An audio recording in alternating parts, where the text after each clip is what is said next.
The morning I discovered a luxury marina being built on my lake, I thought I was looking at the wrong property.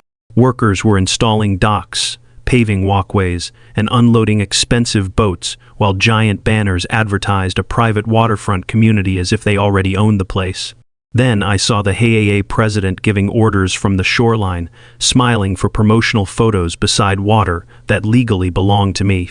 What she didn't know was that the lake existed only because my family had maintained a decades-old water control system hidden upstream, and before the next sunrise, every boat, dock, and waterfront dream she was selling would be sitting on dry mud. For years, the lake had been the heart of the area. Families fished there, kids learned to swim there, and property values depended on the view. When a new luxury HOA development appeared on the opposite shore, most people welcomed it. The board promised restaurants, walking paths, and a beautiful marina that would benefit everyone. The problem was that nobody ever asked me for permission. The lake sat almost entirely on land my family owned, but old records were confusing, and the HOA seemed convinced that public access meant public ownership. At first, I tried being reasonable. I contacted the board, showed them deeds, maps, and water rights documents, and asked them to pause construction until everything was reviewed. HOA Karen laughed and said the project was already approved and too important to stop. Over the next several weeks, construction accelerated. Luxury docks stretched farther into the water. Boat slips were sold to wealthy buyers. Real estate ads described the marina as a permanent amenity of the HOA community. Every time I objected, I was told I was being difficult and that the development would increase the value of my property. Then I hired a specialist to review the original water agreements, and that's when I learned something shocking. The lake was not a natural lake at all. It was a managed reservoir fed by a private inlet system my grandfather had built decades earlier. The water level could legally be controlled by the owner of that system, and according to every surviving document, that owner was still me. The realization changed everything. While the HOA celebrated its grand opening plans, I quietly inspected the old control structures upstream. Most people in the community had no idea they existed because they were hidden behind trees and fenced land far from the marina. The mechanisms were old but functional, and the permits attached to them were still valid. I spoke with attorneys, engineers, and county officials, making absolutely certain I understood every legal boundary before taking a single step. The answer was always the same. I could manage the reservoir within the limits of existing agreements. Meanwhile, the HOA continued selling waterfront access and scheduling a massive opening weekend for the new marina. Then came the final insult. HOA Karen sent me a letter demanding I stop interfering with community-owned waterfront operations and threatening legal action if I disrupted marina business. Reading those words while holding the original water rights documents felt almost unreal. She truly believed the lake belonged to the HOA now. That night, I drove to the upstream control station, unlocked a gate that hadn't been opened in years, and stared at the old steel mechanisms humming quietly in the dark. By dawn, the entire neighborhood would be looking at the lake very differently. Before sunrise the next morning, I stood at the old control station, watching water rush through channels that had not been fully opened in decades. The process was gradual at first, almost impossible to notice unless someone knew exactly what to look for. But as the hours passed, the water level began dropping faster and faster. By mid-morning, residents walking near the marina started noticing exposed shoreline that had been underwater.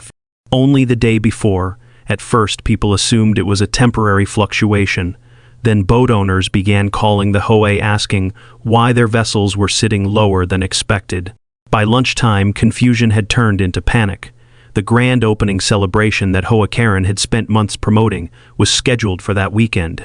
Instead of luxury yachts floating beside expensive docks, people were staring at muddy banks and partially exposed pilings.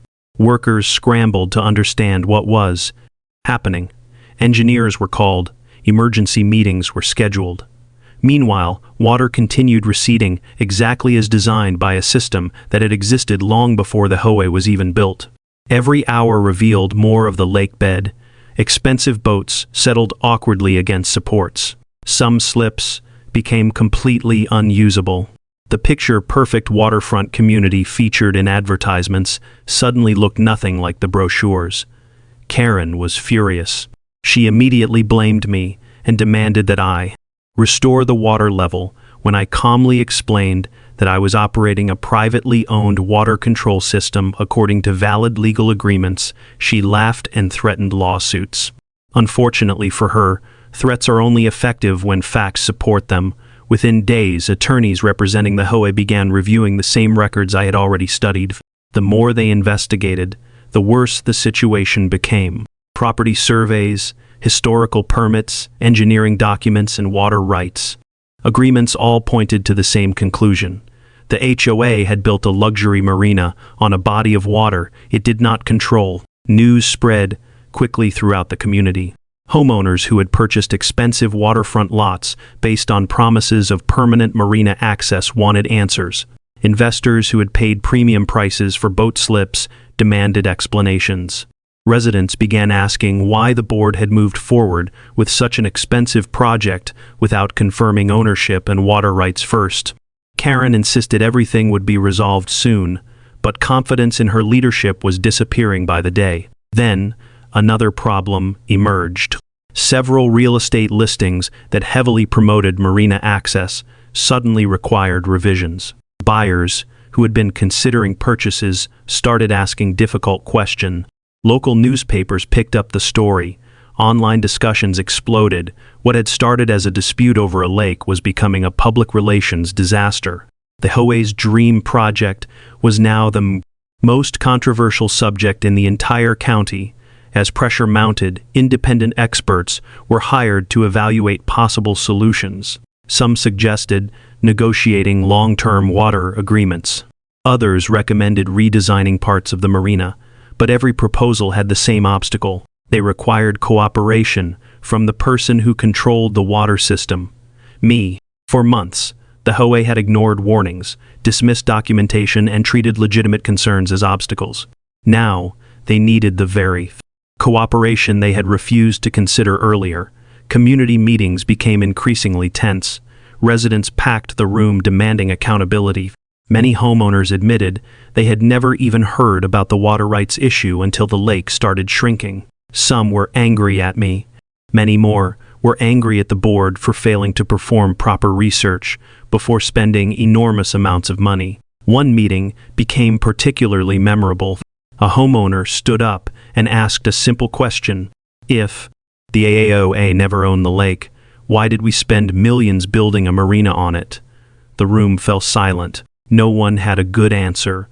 Not Karen, not the board, not the consultants. Nobody.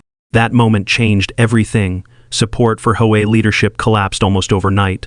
Several board members resigned. Others refused to seek re-election. Residents demanded audits, reviews, and investigations into how the project had been approved.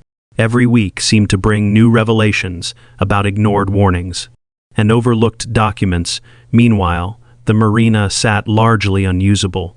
The expensive docks remained. The luxury signs remained.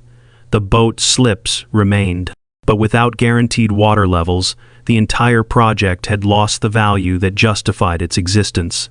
Months later, negotiations finally began. This time, the conversations were very different from the ones Karen had held earlier. There were no threats, no arrogance, no claims of ownership, only practical discussions about how everyone could move forward. Eventually, agreements were reached that protected my property rights while allowing carefully managed use of the lake under specific conditions. The process took time, legal review, and extensive oversight, but it succeeded because people finally acknowledged reality instead of pretending ownership could be created through confidence alone. Looking back, many people still ask whether I enjoyed draining the lake.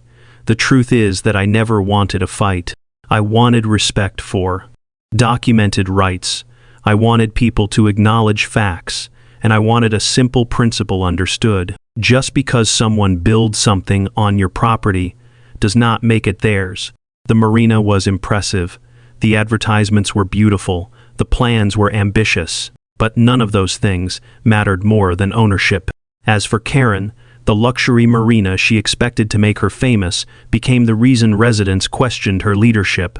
The project she believed would increase her influence ended up costing her credibility, and every time someone asks why I drained the lake, I give the same answer. I didn't drain the lake because I could. I drained it because someone needed a reminder that property rights don't disappear simply because an HOA decides they should. If you enjoyed this story, make sure to like, subscribe, and leave a comment below. We upload new stories every day, and your support helps the channel grow. Thank you for watching, and we will see you in the next story.